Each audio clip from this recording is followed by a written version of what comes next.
Good morning. Time now 6:44. I want to welcome Doug Luciani back into the studio for Chamber Connections here this morning. Doug, good morning to you. Thanks. Good morning. Now, a couple big events away from the election today, a couple big events in the community coming up next week for the Chamber, but also business leaders in the area. Yeah, it is so nice to talk about something that's not the elections, Yeah. even though we'll be talking a little bit about the elections. The Traverse City Area Chamber next Tuesday will have its annual Economic Outlook breakfast, followed by its annual Business Expo out at the Grand Traverse Resort and Spa.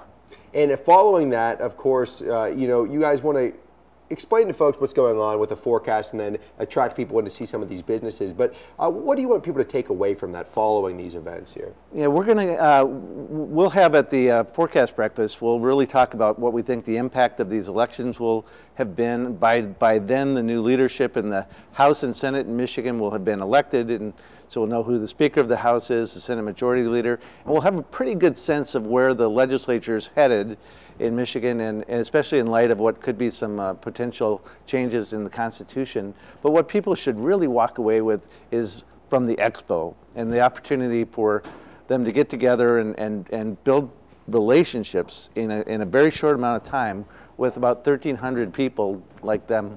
Yeah, and I've been to the Expo the last 2 years, and it's packed. And you guys are expecting good numbers this year? We're expecting even better numbers. Business, what they'll hear at the Outlook Breakfast is that business is really going to continue to be on the uptick. The economic indicators for our region and for our state are all positive going into next year, incremental growth.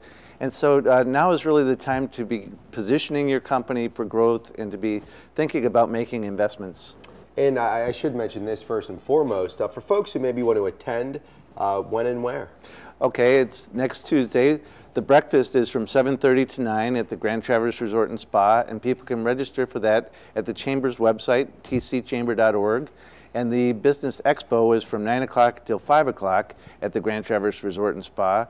And I think we still have maybe 2 or 3 booths available. They can register at the same place for that. And if they want to just come to the expo, that's free. They just come to the Grand Traverse Resort and Spa and visit. There's food stations and drinks and all sorts of stuff for them there. And if they want to come to the breakfast, there is a charge for that, and they can pay that online when they register. And if you miss breakfast, there's always great food samples at the expo, so yeah. Worry not.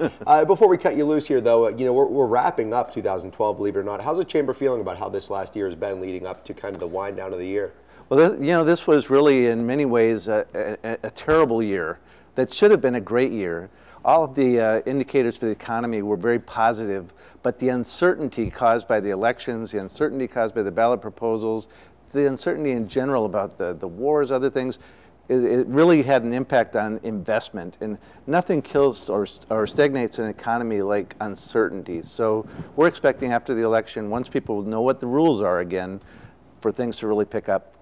All right. Well, Doug, thanks so much. Good to see you back in studio this morning. Thank you, Brody. Let's turn things over to Joe Charlevoix, standing by with a look at your bus stop forecast.